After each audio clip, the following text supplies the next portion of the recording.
السلام عليكم ورحمة الله وبركاته. اللهم صل وسلم وبارك على سيدنا محمد صلى الله عليه وسلم. ازيكم يا حبايبنا، عاملين ايه؟ يا رب تكونوا بخير وبأفضل حال. ما تنسوش اللايك والاشتراك في القناة وتفعيل زر الجرس واختاروا الكل عشان يوصلك كل ما هو جديد. وانزلوا تحت في التعليقات صلوا على الحبيب عليه أفضل الصلاة والسلام. والله العظيم أنا كنت مكسلة أصحى وأقوم من على السرير أصلا، بس أنا دماغي بصراحة صداع رهيب، ربنا يشفينا ويعافينا يا رب. بس أنا عارفة إن طبعا المطبخ مكركب، عشان تعمل طبق مكرونة عاملاها في الحلة ديت، واندومي ومش اندومي ومش عارفة ايه. انا صبنته بالسلكة والصابونة وهشطفهم بقى بالمية، بس الغسالة كانت بطلت كده مننا وعاوزة تحط لها هدومها ومساحيقها ومش عارفة ايه، ومستعجلة عاوزة اروح اجيب مساحيق، ما عادش عندي والله، خلاص شطبت بقالي كام يوم، واللي هو مكسلة مش قادرة اروح هنا ولا هنا وخايفة الجو يشتي وربنا المستعان. نصبنه بالمية بقى، نشطفهم بالمية ونشوف هنعمل غدا ايه النهاردة. كنا في النية كنت انا هعمل غدا خفيف، بطاطساية بتنجانية بضاية مش عارفة ايه، قلت لا نعمل لهم شوية مكرونة جنبهم. طبعا انتوا عارفين ان حسين ما بيحبش المكرونة، بس هخليها ياكلها ربنا يهديه. بس كان عندنا رز، مش كل يوم رز بقى، نغير كده نعمل لهم طبق رز عشان لسه اطفال. يلا ربنا المستعان، نشطف دول بالمية ونشوف هنعمل غدا ايه النهاردة. سبت المواعين كده كنت بشطف فيها، قلت اسيبها وعلق على مية المكرونة وهسلق البيضتين كده ومولعة عليهم، وانا واقفة بشطف في المواعين بتاعتي. نكمل بقى تشطيف المواعين، ونيجي يكون المية غليت شوية نحط لها ملح وشوية زيت ونحط لها المكرونة. شطفنا مطبخنا ورحنا عملنا الحوض بالسلكة وقمنا ايه حطيناها في الزبالة. أغركم الله.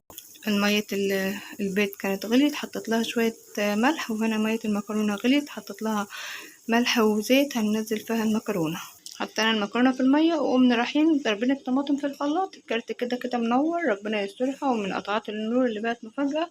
نطفي بقى على البيض ونسيبه في المية، مش هنصفي المية منه كمان شوية. نروح نغسل شوية البصل، نغسل البصل دي كده. كنت انا طبعا كنت بروجي جايبهولي وانا منضفاه بقى، انا اخد منه شويه بشويه الاصفر ده هرمي الطيور واغسله ونحطه في المصفى بتاعتنا.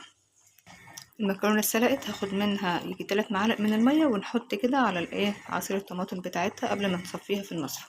صفينا المكرونه بتاعتنا، نروح نقطع البتنجان على ما الطماطم بتاعنا كده ايه تتسبك، نحط لها التوابل بتاعتها. متخيل في حاجه بالمكرونه الاقي عود بتاع مكرونه بالطويل.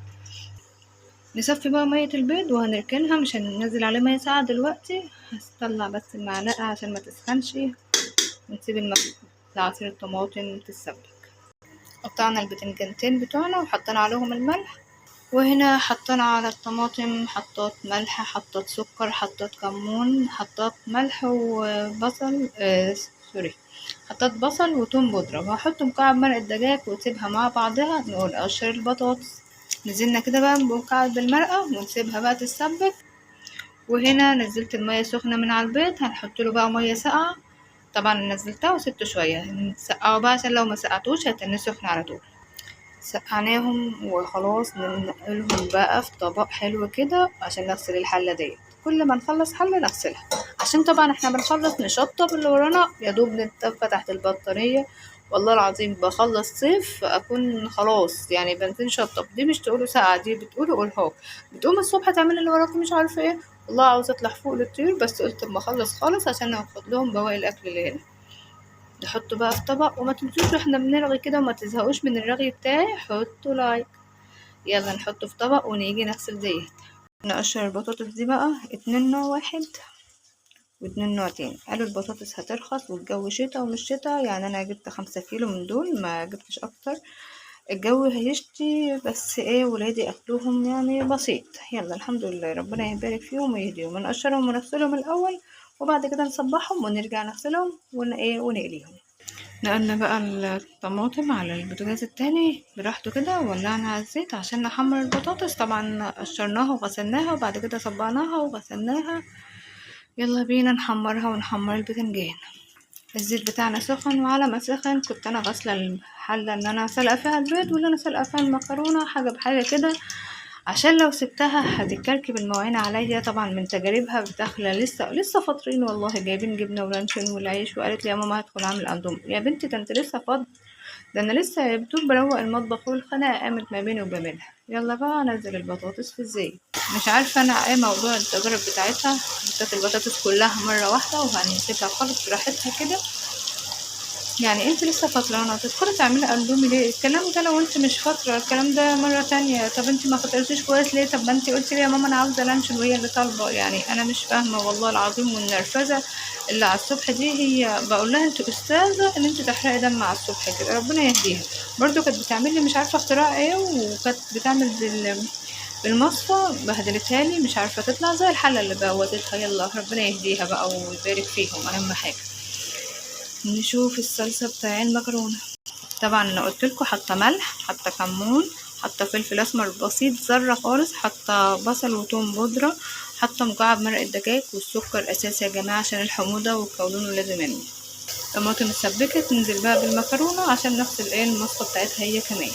وقبل ما ننزل من المكرونة حطيت معلقة زيت كده، وننزل بقى بالمكرونة ونقلبها. نزلنا بقى المكرونة وقلبناها تقليبة حلوة كده. المكرونة الطماطم رخصت بقى، وهاتي وخزني واعملي اكلك وحمري الاكل بتاعك وظبطي دنيتك. نغطيها بقى ونسيبها شويه وبعد كده ندخل البوتاجاز. البطاطسايه الحمرا بطلعها عشان هما نوعين، وانا بطلع البطاطس كده غسلها نزلت عليا صفرت، طلعنا الهدوم اللي فيها وغسلناها على ما نخلص. بعد كده ننشرهم ونروح مشوارنا نجيب المساحيق. طفينا على المكرونه طبعا وركناها. نزلنا بالبتنجان، هنروح نمسح المنشر المسح حلوة كده عشان ننشر الهدوم بتاعتنا بعد ما نخلص. طبعا انا بصفي الملح من عليه وصفي المية من فيه واقوم حاطاه. طلعنا البتنجان وحطينا عليه دقة، ما عادش الا الاربعة دول، نحط عليهم دقة هما كمان. وبعد كده نعصر عصرة ليمونة حلوة كده، ونحط بقى كمون البطاطس، ويبقى كده غدينا بفضل الله المكرونة والبتنجان والبطاطس والبيض والبصل الاخضر. طبعا شوية بقى مخلل خيارة جنبها. ناسي حاجة؟ انا ناسي حاجة مش عارفة. نقلل بقى البتنجان قبل ما يتحرق طبعا، وانت بتحطيه في الزيت ما توطيش، وانت بتطلعيه ما توطيش. اكتر حاجة بيشرب زيت البتنجان الاسود. دايما حطي مناديل تحت، لو ما عندكيش مناديل كراسة قديمة، كراسة قديمة كده وافرشيها. كراسة قديمة خدي ورقتين منه وحطي تحت الحاجة، مش هتقف يعني على حاجة خالص. يلا بقى نطلع البتنجان دول في النار. بعد ما نطلعهم ونحط لهم الدقة بتاعتهم ونعصر عليهم الليمون.